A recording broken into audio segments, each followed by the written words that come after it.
I love this question, and it's happening. I'm a little bit part of it too. But how do you feel about the rise in self-help gurus, and how that's a fucking loaded question? It is. Yeah. I don't know if you like my answer. I don't know either. Hi, I'm James Kerr. I'm a tattoo artist, musician, and a trauma survivor. Been on this healing journey for a long time now, and it's led me here talking to you. I enjoy talking about heavy stuff like life, death, spirituality, trauma, and ways to cope with trauma. But it's not all serious. I like to joke a lot too. Welcome to the Fire of Truth podcast. Yeah, so I think mental health is fucking fundamental for any kind of industry, and it's like a tattoo industry. It's super like growing, and it's super become like really like it's not underground anymore, right? Mm-hmm. So we can't really not have these kind of conversations, I think, anymore, right? I think since it has been like male dominated for so long, and masculinity, and at least in our culture, has been conditioned to not express themselves emotionally. Even though we're human beings, we have all the emotions. I'll speak for myself. I have all the emotions. You know, and I'm learning now to express them in a way that isn't like you were saying, like something that I read that you wrote, which you're a really good writer too. Thank you. Yeah. That it's, you know, I want to be able to express these things in ways that are helpful to other people. Mm-hmm. I want people to be able to see themselves in me and be able to know that they're not alone, right? Mm-hmm. And I think that's what you're doing, and you're helping people do that through your art as well. Thank you. Yeah. Yeah. No, I do totally get that. I remember like the first time I heard somebody kind of being vulnerable, I think it was when I went to a convention with Jeff Gilguy, and he was talking about the imposter syndrome and how he's like, we all feel it. Yeah. And I was just like, what? Yeah, no. totally. Like you're at the top tier of your level, and you know. He still feels it. Yeah. I'm sure. And it helped me feel a lot better because he spent a while talking about like insecurities and how, you know, it might be a little intimidating. And back then I was a little tatter-tot. I was like in my apprentice stage. Tatter-tot. I literally just started tattooing, so I was so insecure. I didn't feel like I belonged there, but I wanted to grow, and I hadn't had the opportunity to be in a lot of shops outside of the tattoo shop that I had been raised in. So seeing that kind of like, I don't know, the example of community and like healthy dialogue was very inspirational. Yeah. I think. So I do think it's becoming more common. Yeah. It's maybe good. Not everywhere, but you know. And that's again a movement of culture. I think the culture's changing. The culture we live in on a global scale is changing. On a national scale, that's also changing. And everything changes, and I think I like what's happening in our industry. Honestly, I think it's great that people are being more open about their stuff, because if you bring it into light, then it has nowhere to hide. And as long as it's hidden, you know, then it's not dealt with, and it can cause a lot of problems, you know, like generational abuse of apprentices. Yeah, no. And I mean, again, I get where that anxiety comes from, because like you said, our industry is changing very quickly. Yeah. And sometimes with like the, I know people talk about it all the time, the oversaturation of the industry. Yeah, right. A lot of times, you know, people get into the industry that don't know what it's like to pay their dues, to work super hard to get to where they're at, and they have a lot of that unearned confidence. But I usually say don't sweat about that. They're gonna eventually either get bored of it, or, you know, and if they don't, then maybe they earned being there. Right. You know what I mean? If they actually stick through it. Yeah.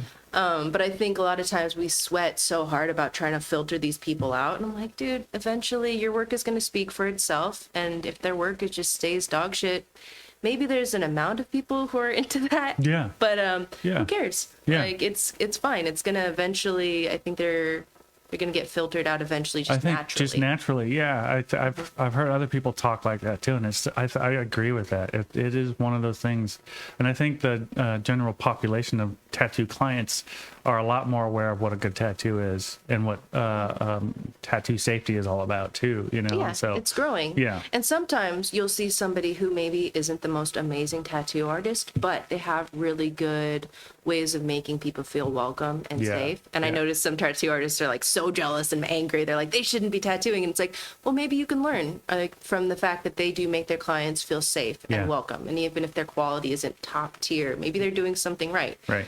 So it's a little bit of That's I don't it. know. Safety first. Like, Yeah. and that's when you're dealing with like trauma recovery and all that kind of stuff too. It's all about safety. Like if you if you don't feel safe with your tattoo artist, then you're not going to have a good time, and the result isn't going to be good. No, like I at absolutely least agree. safety's got to be there, right? Yeah. They have to trust. Like being able to communicate with your tattoo artist, Mm-hmm. Yeah. feel heard by them. Because I get not everything that you suggest is going to be tattooable, but being able to have that dialogue, because nothing's harsher than like trying to speak up and feeling so shut down about your own body and your own Yeah. tattoo that you just clam up, and then you have a tattoo that's a permanent reminder of this time of where how you were made to feel, blah blah blah. Exactly. So I don't know. I think tattooing should be the ultimate safe space. Yeah. With autonomy and yeah. Lovely. So Well continue said. on. Okay, yes. Well, shit, where are we at time-wise? Oh, dude, great. Let's move on. I love this question. And it's happening. I'm a little bit part of it too, but how do you feel about the rise in self-help gurus? And how that's a fucking loaded question. It is. Yeah. I don't know if you like my answer. I don't know either. That's a great question because I do notice it a lot. Yeah. Some of it's self-help, some of it's marketing help. I have mixed feelings on it. Yeah. Because sometimes I feel like a little bit distrusting because Yeah. I feel like, maybe this is a little bit shady. Maybe they're just, okay, so it might also come from my religious trauma of charismatic people trying to use like That's a good point. healing as like this, I don't Their know. way to make money. Exactly, Right. exactly. But at the same time, I think that there's aspects of it that can be helpful, like because marketing yourself is important and mental health is important. So it's a double-edged sword. Like Right. some people I'm a little less trusting of, and I think that their actions are kind of what determine whether or not I trust them. Does that make sense? Absolutely. Actions speak louder than words. Yeah, Right, definitely. right, And being yeah. somebody somebody of a reputable character, because I'm not going to want to go to help from somebody that did something shady in the industry, because people find out.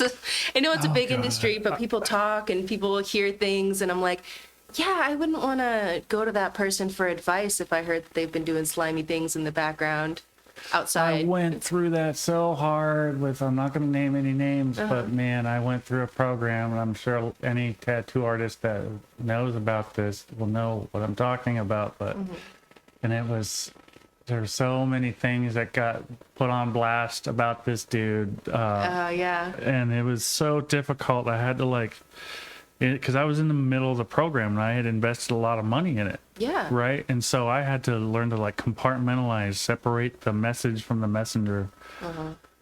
And So you took man, what you could out of the program. absolutely. I but- spent money on it. I was going to, you know what I mean? Money.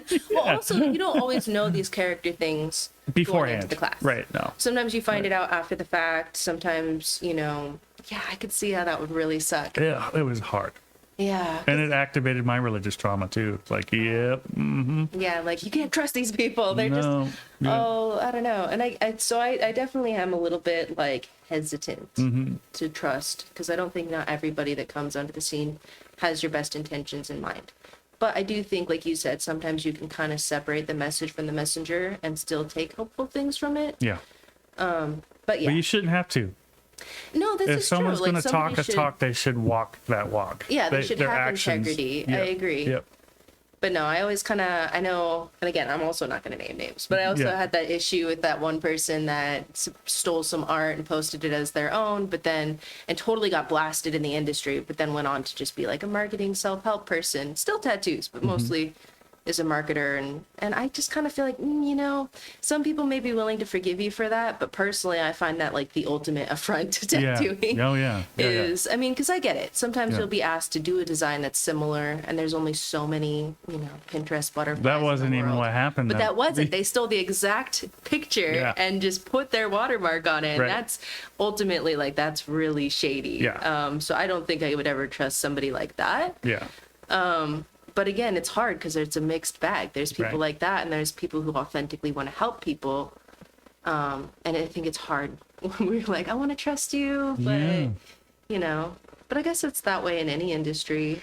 Well, of course, and in the self-help industry too. It's like it's very. You're right. Like you get like advice from someone that you're looking up to, that you know has this sort of like status, at least from like a social perspective.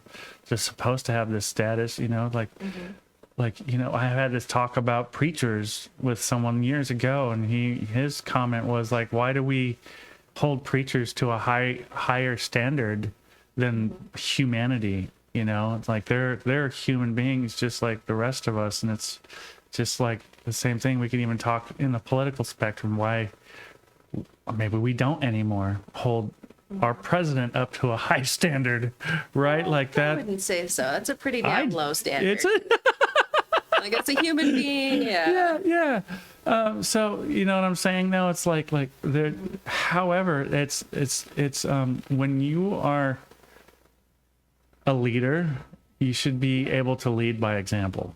That's a great point. Maybe that's that higher standard. That's the higher standard. People are looking to you to take advice on how they should live their lives. Right. And if you're not living your life great, then maybe you shouldn't be in a position of leadership. I'm not saying you can't have good advice from time to time. Right. But if you're really trying to be at the helm, right. then we got to be able to trust you. You can't like teach people how to work out if you're not working out. Very true. Right? Yeah. Like you can't like they even teach people to do art if you don't do art. If you don't do art, don't get a tattoo from someone that doesn't have any tattoos. That used to be a thing. There are tattoo artists out there though that are really good, and they don't have tattoos. I've seen one. Yeah, no, it's possible. It is possible, but I think having that, like, hey, I've been through the pain that I'm inflicting on you is helpful. Right, and leading by example is very important. Leaders are in the trenches with you. I think good ones, they're in the trenches with you. They're not like sitting there going, burp, burp, burp, burp, listen to what I say, not what I do, you know? I do hate that saying. Yeah. I'm sure we grew up with it a lot. Oh, yeah. Religion. Yeah, absolutely. Oh, yeah. Do as I say, not as I do. Yeah. And then it's like the Wizard of Oz, right? Pay no attention to the man behind the curtain. It's all pretend. And you're like, what the fuck? Yeah. You know? I went through that. And I also, on the other side of these coaching programs and stuff too, is like I went through a really good one. And it was really helpful and really practical, you know? Good. Yeah. I'll even say it. The Artful Dollar was really, really good. Good. Yeah, with Ryan Roy, he was a really good thing. There was a lot of practical stuff. This guy walks the walk. This guy has no like industry scandals or anything attached to his name, you know. Yeah, right. No, he has some really good snippets. I follow him, and a lot of times I'm like, this is good stuff. You know, like this is good marketing stuff. This is smart. This is helpful. Right. You know? Exactly. So even if you're ultimately making money off of it, hey, if it's helping somebody, then it's a lot of work. I haven't made any announcement. I'm starting my own coaching program though, and it's a lot of fucking work to make all those slideshows, to like learn some stuff, and to like, you know, really like. And I'm so grateful that this was brought up. Like that you came to me with this question, because I do love the answer, by the way, that you gave me. Yeah, good. Yeah, because it's really good advice. And I think what can happen to some coaches too, I think, or some self-help gurus, is like they get a little bit of success and then their heads blow up. And the same thing that happened to me when I took over the shop after my apprenticeship could happen. There's potential there. And it's very important to keep yourself in check. That's a good point. Yeah. I think people too have a hard time coming to somebody in a place of leadership and giving them feedback. Yeah. Because you're scared to damage that connection. Yeah. You know? Yep. So I think it's one of those things where it's like you start teaching and helping people, and that's great, but then also people are like, if I have feedback, like it's hard to give it to somebody who's supposed to be teaching you. Right. But Unless it's also that person, important. it is, yeah. And I think it's important as a teacher to let go of that role, even let go of that word. One of the things is like, let's all learn together. Yeah. Right. That's what it's about. Because feedback's important. What if I can learn something that helps somebody else? Absolutely. Right? Like we're all learning here. And that's, I think, keeping a beginner's mindset. We've talked about that on this podcast too. That's super important, I think. I always go back to like, well, if I'd let my wife help me with ink addiction tattoo, I might still have that shop today. Really? Yeah. I've said that multiple times now. And, but she's just more business minded, or how? She's super organized. Oh, that is helpful when I running a am business. not. Yeah.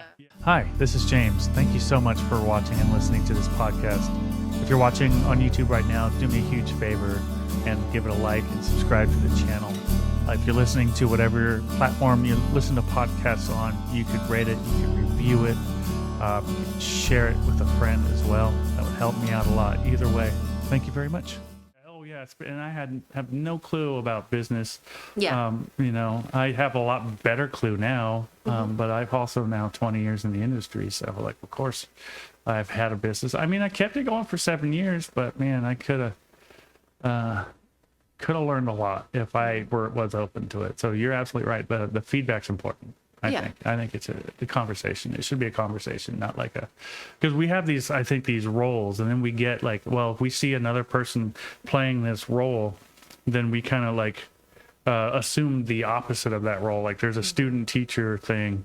And this comes from me being a karate teacher too, because I taught karate for like 6 years, and I had to like really, again, check my ego. Like if someone had a different way of doing something, like that was a lower belt, I had to make sure that I didn't like just poo-poo it. You know what I mean? Let me try to learn something, because it's impossible for me to learn everything on the path from white belt to black belt. There's something that I missed. I know it. And so they're picking up on stuff. They have a different perspective, brand new, younger minds, like brand new perspective coming up, and then they're going to pick up on something that I may have missed along the way. That makes sense. Right. Like also everybody has a different way of being taught, and that's really hard when you're a teacher, because it's like, well, no, I'm going to teach you the way that I know things are done. But when somebody has, like, say, a neurodivergent mind or a different pattern of learning, that can be really frustrating. That's so true. I think that I realized that, like, because me, Sonny is my partner, and he's your apprentice. Yeah. I had a really hard time, and I came to the realization. I came to the realization I'd be a terrible teacher for him, because I am just too set in the way that I want to teach things and get things done. That if he approaches it a different way, I feel disrespected. Yeah. And I'm like, you don't know how to listen to me, because I'm your partner. But that's not the case. It's just that he has a different way of learning, and I need to adapt to that. But I'm not as flexible as I would like to be. Yeah. And that's part of being a good teacher. So it made me realize, wow, I thought, maybe in a small part of my brain thought, I could teach. Yeah, it's not that hard. I got the gist of this. I was like, no, because teaching has it's more than just, I know this stuff. It's how can I teach this stuff in a way that they're going to understand. Absolutely. And you have to meet them where they're at constantly. Right. And that's the thing. I've also noticed that. I've kept that to myself from Sonny. Sonny, don't listen to this part. Plug your ears. Just kidding. I would tell him to do something. He would do something the opposite way, but I'm looking to see if it works. Oh yeah. Right. That's a good point.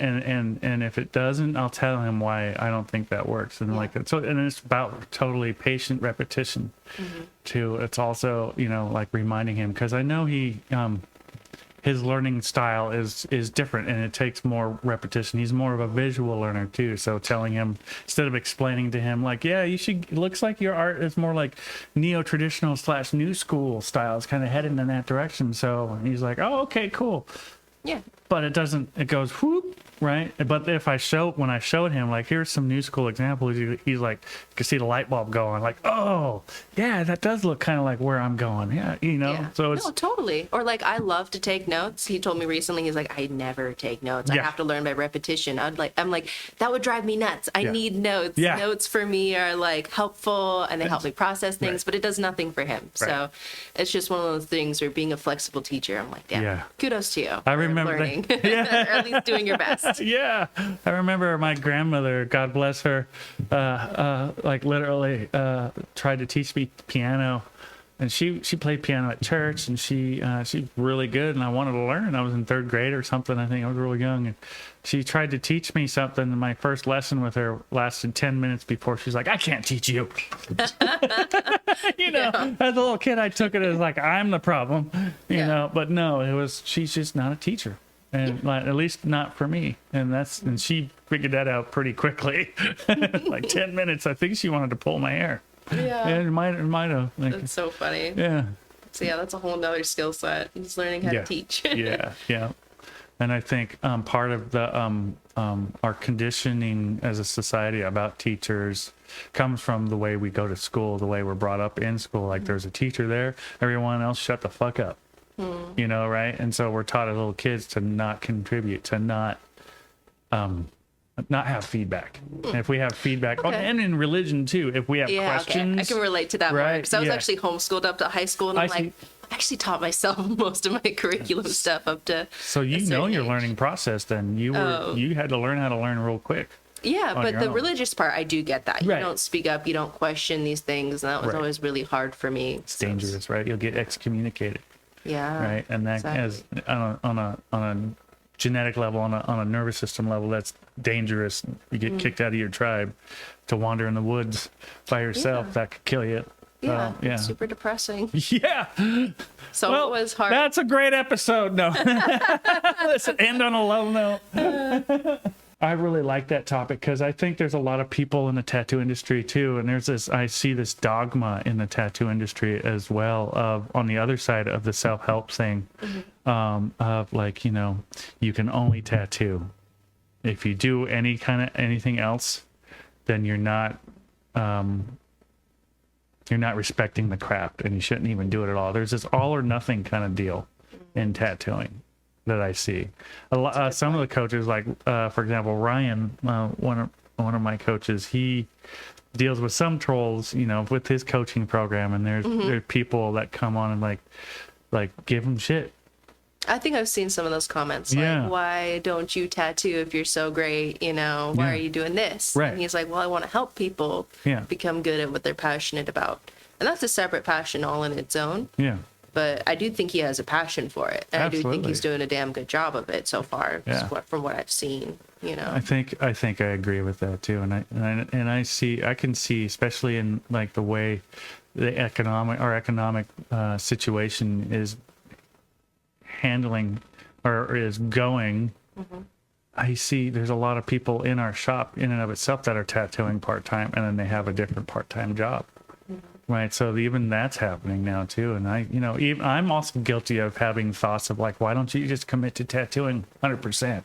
Like, why can't you do that? Like, you know, but it seems risky for people, you know, to do that. And my own experience too, it's like, man, it is harder, you know, as a tattoo artist to make like a good, like living, you know what I mean?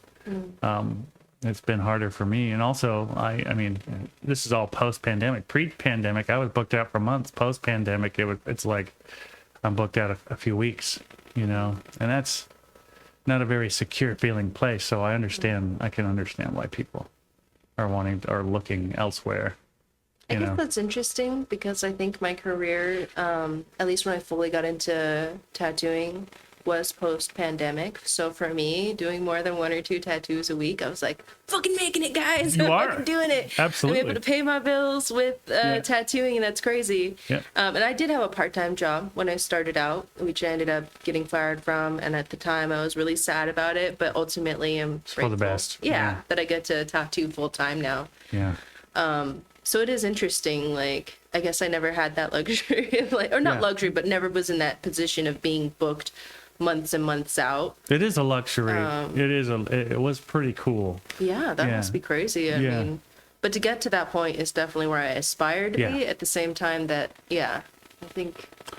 For me, it's like I got distracted by the band, and I stopped like pushing in the tattoo world. You know, I started tattooing here, and that was all good. Like, I feel like I'm still able to pay all my bills, and sometimes I'm like robbing Peter to pay Paul right now, but I think that's all good.